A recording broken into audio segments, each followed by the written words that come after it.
나오신 여러분들을 환영합니다. 오늘은 가짜에 속지 않는 방법이라는 제목으로 하나님 말씀 증거하겠습니다. 저는 지금의 아내를 만나기 전까지 배우자를 위한 기도를 늘 했습니다. 아마 우리 청년들도 배우자를 위한 기도를 하고 있죠. 그렇죠, 청년들? 열심히 해야 됩니다. 배우자를 위한 기도의 제목들을 놓고 또 기도를 하는데, 제 친구한테 아주 기가 막힌 기도의 제목을 들어서 이것을 제 기도의 제목으로 삼고 그렇게 배우자를 위한 기도의 제목으로 삼았어요. 구체적으로 기도해야 된다고 하길래 저도 몇 가지 기도 제목을 정해서 사자성어 2개를 따서 기도 제목을 삼았어요. 앞 글자를 따서 사자성어 2개를 만들었는데, 첫 번째는 지성감천입니다. 앞 글자 운을 한번 띄워주시면 제 기도 제목을 말씀드려 볼 텐데, 지 이렇게 띄워주시는 거예요. 지성감천. 지혜로운 여자, 성격이 좋은 여자, 감동을 주는 여자, 천하를 함께 누빌 여자. 이게 맞는 것 같습니까? 네, 하나가 더 있는데 어떻게 감당하시려고요?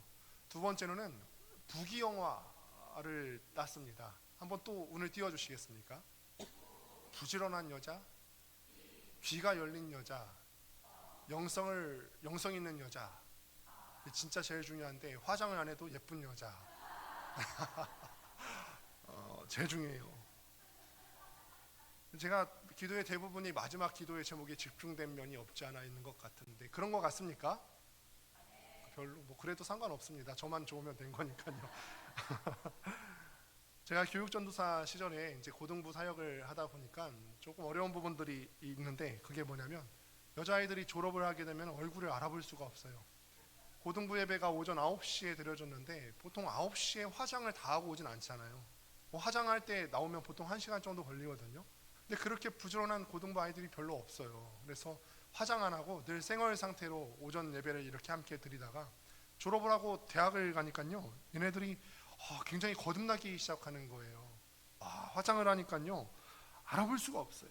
근데 사실 남성 형제들이 또 이런 시각적인 것에 굉장히 약해서 도감을 갖고 연애를 시작하지 않습니까?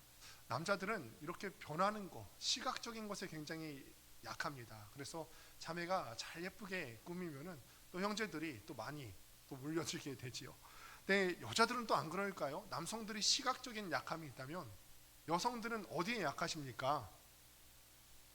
말하면 왠지 안 될 것 같으세요? 여성들은 어디에 약하세요? 나 말고 내 옆에 있는 여자는 어디에 약한 것 같으세요? 귀에 약하다 그래요. 청각에 약하대요. 청각. 여러분 한번 TV에 나오는 홈쇼핑을 한번 생각해 보세요. 저도 놀라울 때가 있는데 채널을 막 돌리다가 분명히 아주 짧은 시간에 홈쇼핑이 지나갔어요. 그런데 그 내용을 다 듣고 알아요. 다시 그 화면으로 넘어가 봐. 정말 대단합니다.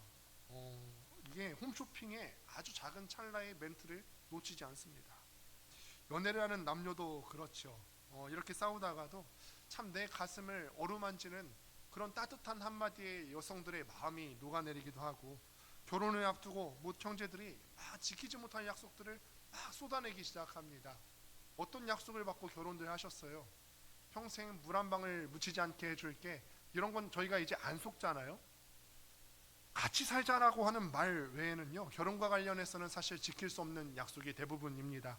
그럼에도 불구하고 우리 귀로 들려지는 그 속삭임은 우리의 심장을 두근거리게 했습니다. 이런 사실에서 우리가 눈여겨봐야 할 게 뭐냐면, 이 세상에는 우리의 눈을 현혹시키고 우리의 귀를 현혹시키는 것들이 정말로 많이 있을 수 있겠다. 우스갯소리로 지금 남성과 여성의 약한 부분들을 함께 이야기했습니다만, 우리가 공통적으로 우리의 시각과 우리의 청각을 현혹시키는 것들이 이 세상에는 정말로 너무나 많이 있다. 우리들이 크리스천이지 않습니까? 크리스천, 그리스도인. 우리가 예수만 보고 예수만 듣기로 결정하고 결단하며 그렇게 지금까지 살아오시지 않으셨습니까? 세상 유혹 끊어내고 우리가 주님만 바라보며 살기로 다 결단하셨어요. 근데 이 모든 다짐과 우리가 예수님을 처음 구주로 영접했을 때 했던 모든 결심들이 세상이 우리의 눈을 현혹시킬 때, 우리의 귀를 현혹시킬 때 이런 것들이 바르르 무너지는 경험들을 우리가 하고 있다는 거예요. 우리가 비록 살아온 시간이 얼마 되지 않으신 분들도 있고 또 상당한 기간을 살아오신 분들도 많이 있지만, 세상 살면서 느끼는 것들은 야, 진짜 이 세상이 만만치 않구나. 우리가 오전 예배 때 함께 살펴보지 않았습니까? 이 세상은 어둠으로 점철되어 있다. 세상 사는 것이 정말 만만한 일이 아니다. 세상이 던져주는 아주 그럴싸한 메시지들이 너무나 많이 있어요. 예수님을 믿고 내 마음을 지키려고 결단을 했어도 저 문을 벗어나서 우리의 삶 가운데로 가고 나면 우리가 쉽게 무너뜨릴 만한 것들이, 유혹들이 굉장히 많이 있습니다. 단 한순간도 우리가 견디기가 쉽지 않은 것이 오늘날 우리가 살아가는 세상이에요. 본문에 나오는 갈라디아 교회 성도들도 그러했습니다. 갈라디아 성도들이 복음을 받아들인 지 얼마 되지도 않았는데 세상적인 거짓 가르침에 속아서 무너져 내리는 모습을 오늘 본문 가운데서 함께 살펴보았어요. 오늘 말씀을 살펴보시기 전에 우리가 갈라디아 교회가 어떻게 태동되게 되었는지 그 배경을 먼저 살펴보셔야 되는 필요가 있는데, 함께 사도행전 13장 1절 말씀을 같이 한번 보도록 하겠습니다. 13장 1절 함께 읽습니다. 시작. 안디옥 교회에 선지자들과 교사들이 있으니 곧 바나바와 느게르라 하는 시므온과 구레네 사람 르기오와 분봉왕 헤롯의 젖동생 마나엔과 및 사울이라. 아멘. 사실 성경에서는 단 한 구절도 허투루 그냥 보낼 수가 없는데, 우리가 여기서 눈여겨봐야 될 것은 이름이 기록된 순서를 한번 살펴보셔야 됩니다. 보통 우리가 이름 순을 기록한다고 하면 기억 니은 순으로 기억할 수도 있겠고, 아니면 나이가 많은 순대로 또 기록을 할 수도 있겠습니다. 그런데 본문은 헬라어로 쓰였어요. 헬라어에서 이름을 기록하는 방법이 있는데 가장 중요한 순부터 해서 중요도가 낮은 순으로 기록을 하게 되어집니다. 그런 면에서 볼 때 1절 여러 이름 중에서 가장 중요한 사람이 누구라고 우리가 추측해 볼 수 있겠습니까? 갈라디아 교회에서 가장 중요도가 높은 사람은 바로 바나바라 볼 수 있겠다. 안디옥 교회에서 바나바가 그만큼, 갈라디아 교회에서 그만큼 중요한 사람이었다라는 거예요. 바나바부터 시작해서 중요하지 않은 사람들로 그 중요도의 이름이 점점점 옮겨가게 됩니다. 그러다가 가장 나중에 적힌 사람이 회심하여서 바울이 된 사울의 이름이 가장 마지막에 적혀 있습니다. 그런데 정말 중요한 것은 2절 말씀입니다. 13장 2절 말씀을 보시게 되면 이 안디옥 교회가 점점점 부흥해서 선교사를 파송할 수 있는 환경에까지 이르게 돼요. 우리 교회도 바라옵건대 우리의 파송 선교사를 또 더 많이 파송할 수 있었으면 좋겠습니다.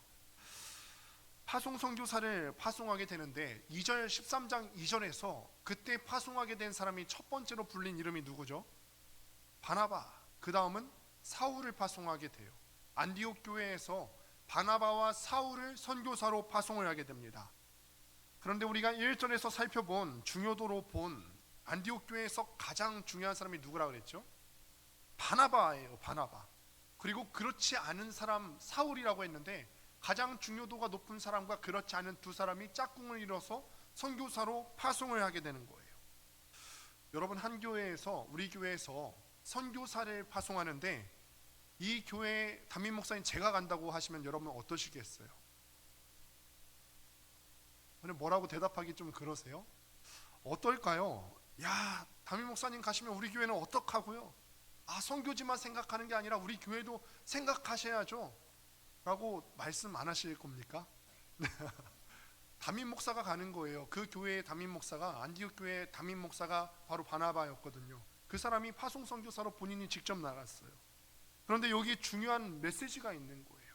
무슨 메시지냐면 이 교회에서 제일 중요도가 높은 사람이 바나바가 빠져나간다 할지라도 그 교회는 유지될 거다. 왜냐하면 처음부터 교회는 그 사람에 의해서 좌지우지된 것이 아니라 교회는 하나님의 교회여서 한 사람이 빠져나가도 하나님께서 그 교회를 일으켜 세워주실 것이기 때문에 그렇습니다. 그러니 혹여나 제가 파송 선교사로 나가도 우리 교회는 전혀 끄떡 없습니다. 아직까지는 근데 저에게 그런 마음을 주시지는 않았어요. 또 한 번 보실까요? 제일 중요도가 떨어지는 것으로 추측되어지는 사울이 선교라는 막중한 일을 감당하게 되었습니다. 사람들이 볼 때 의아했을 거예요. 다른 수많은 사람들도 있을 텐데 교회 내에서 이 일을 맡을 만한 더 적합해 보이는 사람도 있을 건데 사울이라고 하는 사람이 나가서 과연 이 일을 잘 맡을 수 있을 것인가? 그런데 똑같은 이유예요. 하나님은 사람을 통해서 일하시지만 사람이 전부 다 그 일을 감당하는 것이 아니에요. 아무리 연약한 사람이 나가도 하나님의 일을 맡고 나가면 하나님께서 그 사람에게 성령의 능력을 주시고 성령의 지혜를 주셔서 맡겨진 사명을 감당케 하시는 줄로 믿습니다. 그래서 그렇게 세워진 교회가 바로 갈라디아 교회라는 거예요. 안디옥 교회에서 제일 중요하게 여겨졌던 바나바와 그렇지 않은 사람 사울 두 사람이 힘을 합해서 하나님의 능력으로 세워진 교회가 바로 갈라디아 교회예요. 처음에 교회가 시작될 때부터 하나님께서 이 두 사람을 세우심으로써 중요하게 부각된 메시지가 무엇이냐면 사람이 할 수 있는 게 아니다. 사람의 능력으로 하는 거 아니야. 바나바가 빠졌어도 그 교회를 파송한 안디옥 교회는 변함없이 하나님의 능력으로 세워져 갈 것이고, 사울이 과연 할 수 있겠는가? 할 수 있다. 왜냐하면 하나님의 일은 하나님께서 하실 것이기 때문에 교회는 그런 의미를 갖고 있다라는 거예요. 사람이 할 수 있는 것이 아니라 하나님께서 사람을 도구 삼으셔서 하나님의 일을 이루어 가신다. 이렇게 갈라디아 교회가 세워지고 다시 바울은 안디옥 교회로 돌아오게 됩니다. 돌아왔을 때 자신이 함께 개척했던 갈라디아 교회로부터 좋지 않은 소식들을 듣게 됩니다. 바울이 자기의 피와 땀과 눈물에 흘려서 세운 이 갈라디아 교회가 거짓 교사들이 들어와서 무너지고 있다라는 거예요. 자신은 온갖 수고를 다하여서 갈라디아 교회를 개척해서 온갖 수고를 다해서 힘들게 이 교회를 개척하고 세웠는데 이 모든 것들이 거짓 교사들 때문에 와르르 무너지고 있다.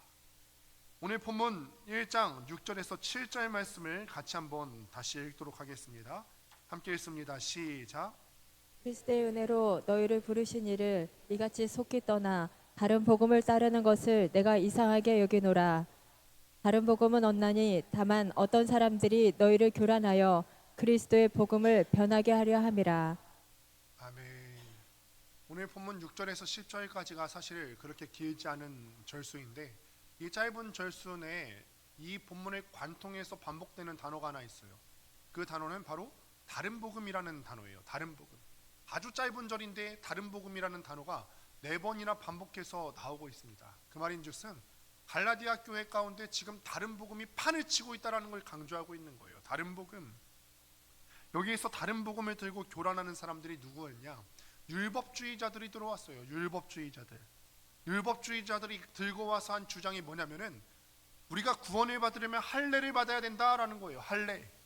바울은 교회를 개척하면서 이런 복음을 가르쳤거든요. 복음, 여기서 가장 핵심적인 것은 무엇이냐면 믿음으로 구원을 받을 수 있다. 우리가 예수 그리스도를 믿음으로만 구원을 받을 수 있다라고 주장했는데 거짓 교사들이 들어와서 주장한 것이 무엇이냐면 믿음으로만 구원받는 것이 아니라 너희의 행동 거지도 중요하고 할례도 정말 중요하다. 할례를 받아야만 너희가 구원을 받을 수 있다. 다른 복음을 들고 와서 이 사람들이 교란하기 시작하는 겁니다. 야, 믿음이 다냐? 어떻게 구원이 믿는다고 해서 다 이루어지냐? 우리도 뭔가 해야 되는 거 아니야? 야, 구원받기 위해서 뭔가 노력해야 되는 거 아니야? 율법을 조금이라도 지키는 신용이라도 해야 되는 거 아니야? 하나님께서 전적인 은혜로 우리에게 베풀어 주시는 구원 역사를 부정하는 거예요. 그리고 우리가 구원받기 위해서 뭔가를 해야 된다, 할례를 받아야 된다, 뭔가 선한 행위를 해야 된다 계속해서 주장하는 거죠. 그런데 이 말에요, 갈라디아 교인들이 속절없이 일말의 주저함도 없이 변절하기 시작해요. 오늘 본문 6절 말씀을 보니까 오랫동안 고민한 것도 아니에요. 속히라는 단어가 나오죠. 속히. 복음을 받아들인 지 얼마 되지도 않았는데 벌써 속히 거짓 교사들의 교란에 넘어가서 변절하는 모습을 보니까 바울이 봤을 때 너무너무 이상한 거예요. 그런데 여러분, 이것이 갈라디아 교회의 모습만은 아니라라는 것이 바로 우리가 심각하게 받아들여야 되는 거예요. 우리가 살아가는 이 시대의 교회들도 마찬가지로 속절없이 거짓 메시지에 속아서 변절하고 있지 않습니까? 멀리 갈 곳도 없습니다. 바로 우리가 그렇습니다. 우리가 그래요. 우리가 인격적으로 예수 그리스도를 영접하신 지 얼마나 되셨어요? 얼마나 되셨습니까? 1년, 2년 되신 분들도 계실 것이고 20년, 30년 되신 분들도 계실 텐데 전체 인생을 놓고 봐서라도 20년, 30년은 그렇게 긴 시간이 된 게 아니에요. 그런데 우리가 예수 믿고 예수 그리스도를 첫사랑으로 영접한 지 얼마나 되었다고 벌써 변절하십니까? 예수 그리스도를 사랑한다고 뜨겁게 울던 시간으로부터 얼마나 지나셨어요? 그리 긴 시간이 지난 것도 아닌데 우리의 마음 상태가 지금 어떻느냐는 거예요. 여전히 그 뜨거운 마음이 유지가 되십니까? 예수님을 처음 믿었을 때 그렇게 살아야 되겠다, 주님께서 날 먼저 사랑하셔서 이 땅에 오셨고 그 사랑을 나타내 보이셨듯이 나도 그렇게 사랑해야 되겠다. 그 뜨겁게 먹은 마음들이 아직까지 유지가 되시느냐라는 거예요. 우리가 핑계가 많고 변명도 많습니다. 세상은 더 이상 우리에게 강압적으로 예수를 믿지 못하게 막지 않아요. 옛날 로마 시대처럼 뭐 예수 안 믿는 사람들을 굶주린 사자 우리 속에 넣는 것도 아니고 잡아 가두는 것도 아니에요. 십자가에 못 박는 것도 아니죠. 예수를 믿되 그냥 놔둬요. 예수 믿어라, 놔둡니다.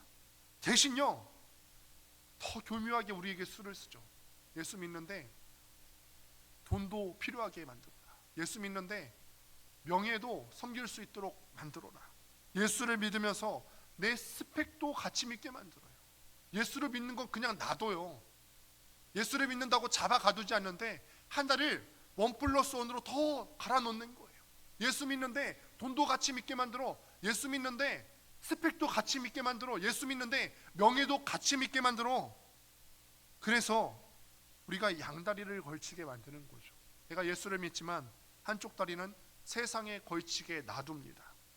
우리가 예수를 믿는다고 하면서 예수 외에 다른 것에 관심을 두는 것은 예수님만큼이나 우리가 다른 것에 가치를 둔다라는 뜻이에요.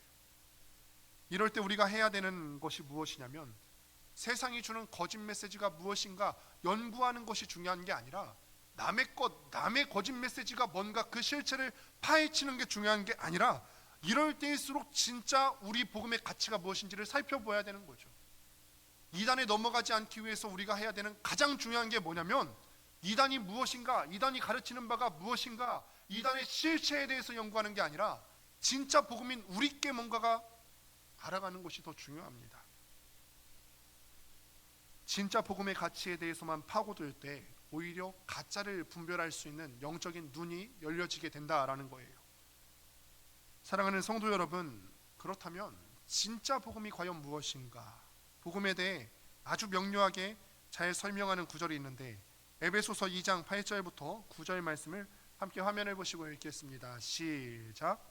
너희는 그 은혜에 의하여 믿음으로 말미암아 구원을 받았으니 이것은 너희에게서 난 것이 아니요 하나님의 선물이라. 행위에서 난 것이 아니니 이는 누구든지 자랑하지 못하게 함이라. 아멘. 우리가 무엇에 의해서 구원을 받았다고요? 하나님의 은혜에 의해서 구원을 받았다. 은혜는 값없이 주어지는 것이 은혜입니다. 우리가 받을 만한 어떤 조건과 어떤 자격을 갖추지 못했다 할지라도 우리의 자격이 아니라 하나님 아버지의 아버지 되심, 하나님의 선하심, 하나님의 크고 관대하심과 자비하심 때문에 우리가 구원을 받을 수 있게 되었다는 거예요. 우리가 뭔가를 해서 그 대가를 받는다고 한다면 기브 앤 테이크고 비즈니스지 은혜가 아니에요. 아무것도 한 게 없을 때 받은 것이 은혜예요. 구원과 관련해서 또 다른 성경의 증언이 있습니다. 마태복음 19장에 보면은 한 청년 부자 관원에 대해서 나오는데 다른 복음서에서는 이 청년 부자 관원에 대해서 이름을 니고데모라고 하죠. 우리가 들어본 이름일 것입니다. 돈도 있고 명예도 있는데 거기다 청년 관원이에요. 요즘 말로 하면은 영앤 리치라고 하던데 젊은데 부유해요. 하나님의 축복을 마치 이 사람이 다 받은 것처럼 보이는 그런 사람이에요. 그런데 이 청년이 예수님께 나와서 이렇게 묻습니다. 19장 16절 같이 한번 읽습니다. 시작. 어떤 사람이 주께 와서 이르되 선생님이여 내가 무슨 선한 일을 하여야 영생을 얻으리이까. 아멘. 한 부자 청년 관원이 하나님께서 분부하신 모든 계명을 제가 다 지켰습니다. 그러면서 제가 지금까지 하나님의 말씀을 다 지켰는데 무슨 선한 일을 더 해야, 무슨 선한 일을 더 해야 영생을 얻을 수 있겠습니까? 라고 예수님께 묻습니다. 그래서 우리 주님께서 말씀하신 길을 가진 것을 다 팔아서 나를 쫓으라 그렇게 말씀하십니다. 그랬더니 이 말을 듣고 이 부자 관원이 돌아서서 돌아갑니다.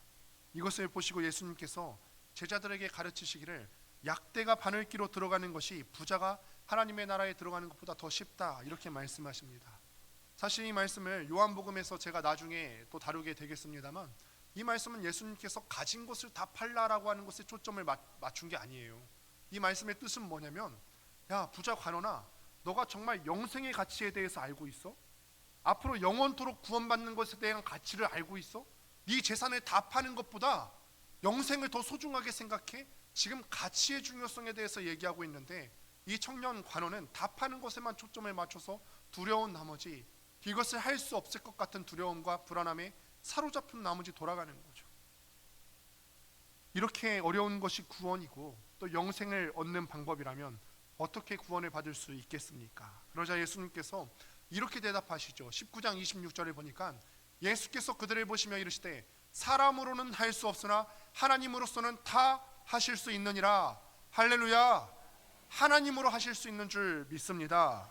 사람으로는 할 수 없으되 하나님으로는 할 수 있다. 구원받기 위해서 우리는 늘 전전긍긍해요. 무엇을 어떻게 더 해야 되나? 어떻게 해야 되나? 어떻게 살아야 되나? 어떤 자격 조건을 갖춰야 되나? 내가 뭔가 열매를 더 맺어야 되는 부분이 있을까? 애초에 조건 따질 것 같으면 우리는 구원의 구자도 얻을 수가 없어요. 이렇게 묻고 있는 청년에게 또 이 동일한 질문을 갖고 이 세상을 살아가고 있는 제자들과 또 여기 계신 성도 여러분들에게 주님께서는 이렇게 말씀하시는 거예요. 잘 들어. 구원은 어차피 사람으로는 할 수 없어. 너는 착각하면 안 돼. 구원은 너네 어떠함 때문에 내가 너희에게 준 것이 아니야. 구원은 나의 선함 때문에 너희에게 무조건적으로 준 것이 구원이다. 이거 잊으면 안 된다. 우리는 능력과 자격에 한계가 있는 아무짝에도 쓸모없는 사람들입니다. 그런데 하나님의 긍휼과 하나님의 자비를 힘입어서 하나님의 백성이 되었다는 사실입니다.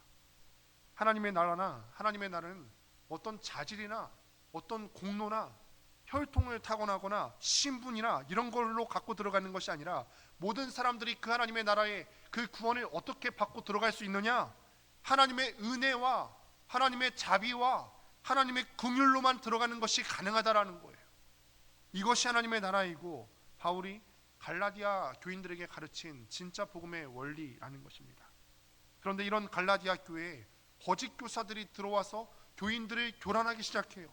서두에 언급했듯이 갈라디아 교회가 태동하게 된 배경 자체가 사람이 뭔가 할 수 없다.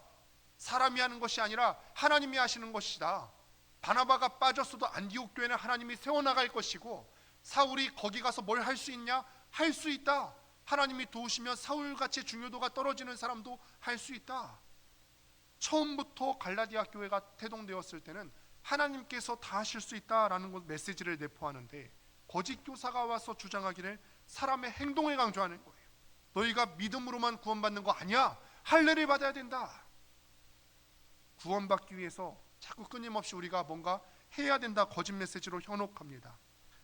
우리의 행위를 강조하는 이런 거짓 가르침은 우리가 발딛고 살아가는 이 세상에서도 굉장히 만연해 있습니다. 우리가 살아가는 세계는요, 하나님 나라의 속성과는 너무나 다른 속성을 갖고 있어요. 우리는 모태로부터 태어나는 순간부터 어떤 상태를 마주하게 되죠? 우리가 살아가고 있는 세상은 약육강식, 약한 사람은 강한 사람한테 잡아먹히고 적자 생존, 강한 사람만 계속해서 살아남을 수 있고요. 무한경쟁, 이 무한경쟁의 굴레에서 우리가 뚫고 이겨나가지 않으면 살아나갈 수 없는 것이 오늘 우리가 살아가고 있는 이 사회이다. 우리가 그 원리를 따로 배우지 않아도 몸소 익혀나가고 있는 것이 이 세상의 원리 아닙니까? 그래서 이 세상에서는 어떤 사람들이 뚜렷이 보이기 시작하냐면 힘 있는 자가 뚜렷이 보이기 시작하고 더 가진 사람이 더 드러내서 보이기 시작하고 뭔가 더 많은 것을 갖는 것이 익숙한 그런 구조와 질서 안에 살아갑니다. 교회 안에서 물론 그렇게 얘기해요. 모든 영혼은 동등하다. 너희 사회적 지위와 어떤 이름값과 상관없이 빈부와 상관없이 영혼들은 동등하다 가르침에도 불구하고 사회적인 지위를 보고 사람들을 대하는 것이 익숙해진 것이 바로 오늘날 우리가 살아가는 이 세상의 모습인 거예요. 사회는 정말로 사람을 차별하지 않습니까? 이 말씀을 보면서 우리의 모습을 한번 돌아봤으면 좋겠어요. 여러분들은 사람을 차별하세요? 안 하세요? 잘 모르시겠어요. 사람이 마치 한우처럼 등급이 매겨져요. 사랑하는 우리의 자녀들이 등급을 매겨지지 않습니까? 수능 보면은 등급이 매겨져요. 몇 등급까지 있죠? 저 정확히 기억이 이제 안 나는데 9등급까지 있는 것으로 그렇게 아는데 한우도 아닌데 누구는 1등급이네, 누구는 3등급이네, 누구는 9등급이네. 이렇게 매겨집니다. 직장에서도 성과에 따라서 나를 보는 눈이 다르지 않습니까? 야, 너는 일 잘하는 거 보니까 1등 직원이야. 야, 너는 이 기본적인 것 하나 하지 못하냐? 야, 너는 3등 직원이야. 우리 일의 성과와 어떤 우리 조건과 자격에 따라서 우리를 차별짓지 않습니까? 심지어는 외모도 평가받는 대상이에요. 야, 누구는 태어나자마자 송중기, 송혜교 이런 사람들로 태어나서 태양의 후예 그런 데 나오는데 나는 누구의 후예인지 저는 오전에 말했다시피 유응부 장군의 후예였던 것 같아요. 야, 사람은 사회를 얼마나 차별하는지요. 어디선가요? 여러분 결정사라고 아십니까? 결정사, 결혼정보회사가 있어요. 결혼정보회사에 등급이 있다는 얘기를 들어서 저도 예전에 결혼정보회사에다가 제 등급을 한번 찾아보려고 쭉 본 적이 있어요. 보니까 결혼할 때 1등급부터 15등급까지가 있더라고요. 야, 그래도 15등급 내에는 내가 있겠지. 검색을 해보니까요, 야, 일단 맨 마지막에 15등급에 해당되는 내용을 보니까 중소기업 정규직이 나와요. 15등급이에요. 저런 허탄한 웃음이 우리의 마음을 대변하는 것일 겁니다. 15등급. 근데 제가 그때 엄밀히 얘기하면 목사는 비정규직이거든요. 아, 내가 15등급 내에도 들지 못하는구나 라는 마음에 씁쓸하더라고요. 그래도 저는 괜찮아요. 왜냐하면 이미 결혼했기 때문에 괜찮은데 남아 계신 사역자분들을 위한 기도가 절실하겠구나. 우스갯소리입니다만요, 사람들은요 등급을 매기면서 저마다 자기의 가치를 올리기 위해서 많은 노력을 합니다. 모든 시간을 다 쏟고 모든 에너지를 다 쏟습니다. 자기 가치를 올리기 위해서 무한 경쟁 사회 내에서 어마어마한 노력을 합니다. 아마 우리가 상상하는 이상의 노력을 수많은 사람들이 지금도 하고 있을 것입니다. 사회적 기준에 따르면요, 내가 살 길, 사회적 기준에 따르면 내가 구원받을 수 있는, 내 스스로를 구할 수 있는 방법은 자기 노력밖에 없어요. 자기 공로밖에 없습니다. 1등급부터 15등급까지 차별짓는 이 사회 내에서 내가 성공하기 위해서는, 구원받기 위해서는 내가 스스로 노력하는 방법밖에 없어요. 우리는 여기에 물들어 있는 거예요. 그러나 구주께서 이 땅에 가지고 오신 당신의 나라는 그런 나라가 아니에요. 우리 주님께서 밝히 열어보이신 하나님의 성품은 이런 것이 아니란 거예요. 우리 주님께서 우리에게 베푸신 구원의 은혜는 우리의 공로나 우리의 노력에 달린 것이 아니라 오직 하나님의 은혜에 의해서 값없이 우리에게 베풀어 주신 것임을 믿으시길 바랍니다. 이 사실을 매일같이 기억해야 우리가 떨어지지 않을 수 있다는 거예요. 그런데 우리가 계속해서 하나님의 은혜의 방편을 잊고 살아가니까 하나님 자녀로서의 자긍심을 잃어버리는 거예요. 우리가 신앙을 잃게 된다는 거죠. 이 사실이 잊어지니까요. 이것이 우리가 믿는 복음의 진짜 의미입니다. 그러니 사랑하는 성도 여러분, 우리가 감당하는 그 어떤 일에도 하나님 앞에 자랑하지 않을 수 있게 되길 바랍니다. 우리가 뭔가 해서 된 것이 아니기 때문에 자랑할 이유도 없고요, 그렇다고 우리가 기죽을 이유도 없습니다. 하나님께서 하실 것이기 때문에 그렇다고 해서 우리가 뭔가 기죽을 이유도 없습니다. 교회에서 보면 여기 중에도 여러 가지 모습으로 봉사하고 헌신하는 성도님들이 많이 있습니다. 그런데 이런 모든 헌신의 모습들은 우리의 구원을 이루는데 조금의 영향력도 발휘하지 못합니다. 조금의 영향력도 발휘하지 못해요. 다만 그럼에도 불구하고 우리가 섬기고 우리가 봉사하는 이유는 하나님께서 베푸신 은혜의 자리에 우리도 동참하기 위해서인 것이지, 우리가 이것을 통해서 우리의 구원을 이루기 위함이 아니에요. 우리가 뭔가 봉사할 때는 이런 생각으로 하시면 되겠어요. 밥상을 하나님께서 다 차려놓으셨는데 우리는 거기에 숟가락 하나 더 얹는다, 그런 생각으로 전 설교를 하거든요. 내가 설교해서 내가 하나님 나라의 역사에 뭔가 명설교가 되어서 뭔가 일익을 담당해야지, 이런 차원에서 하는 것이 아니라 하나님이 풍성한 하나님 나라의 식탁을 차려놓으셨는데 나를 설교자로 꼽사리 끼워 놓으셨다. 식당 봉사하실 때도 그렇게 생각하십시오. 내가 식당 봉사하면서 나의 구원을 조금이라도 이루는 것이 아니라 하나님께서 식탁을 다 차려놓으셨는데, 은혜의 식탁을 다 차려놓으셨는데 그거 함께 맛보자고 나를 봉사하는 자리에 불러주셨구나. 찬양대도 그렇게 생각하시고요, 교사의 직분에 맡으신 분들도 그렇게 생각하십시오. 내가 뭔가 교회를 위해서 해주는 것 아니고 하나님께서 자격 없는 미천한 우리를 불러주셔서 너 이 기쁨을 한번 같이 맛보지 않겠니? 나는 그래서 다 차려진 밥상에 숟가락을 다 얻는 인생이다. 여기를 설교를 하고 있는 저도 마찬가지죠. 하나님, 저는 조금 그래도 중요한 일을 하고 있지 않습니까? 이 정도면 그래도 괜찮은 일 하고 있는 거 아니에요? 절대 그렇지 않다라는 거예요. 하나님께서는 정말 마음만 있으시고 뜻이 있으시면요, 저 주차장에 굴러다니는 돌들로도 설교자를 삼으셔서 이 강단에 세우실 수 있는 분이세요. 그렇기 때문에 결코 내가 무언가를 한다고 자랑하거나 하나님 앞에 내세울 수가 없다라는 것입니다. 말씀을 맺습니다.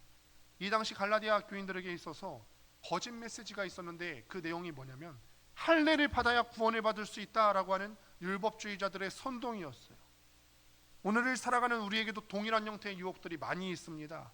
우리가 살아가는 세상의 원리를 따라서 구원을 받는 원리도 이런 원리로 이해하려고 애를 써요. 구원은 하나님의 은혜로 말미암아서 나한테 달린 게 아니라 하나님 때문에 내가 값없이 받는 것이 구원인데 자꾸 뭔가 하려고 해요.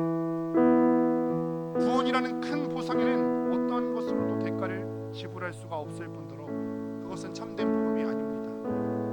여러분은 우리가 무언가를 특별히 하지 않아도 그 무엇과도 비교할 수 없는 가치를 지닌 소중한 존재예요. 그래서 하나님께서 우리에게 정말로 원하시는 것은 무엇이냐면 우리가 뭔가 하나님 앞에 뭔가 함으로 나아가는 것이 아니라 뭔가 더 하려고 애쓰는 것이 아니라 비인 내 존재 그 자체가 하나님께 나아가는 것인 줄 믿습니다. 하나님께서 우리에게 원하시는 것은 우리가 있는 그대로 나아오기를 원하시는 거예요. 너의 있는 모습 그대로 나에게 나아오기를 원한다. 우리의 존재 자체를 너무나 사랑하시는 그 하나님께서 당신의 그 사랑의 근거에서 그 자비의심의 근거에서 값없이 조건 없이 베푸시는 은혜가 바로 진짜 복음의 핵심이라는 것입니다. 이 진짜 복음을 깨닫고 이 세상이 주는 거짓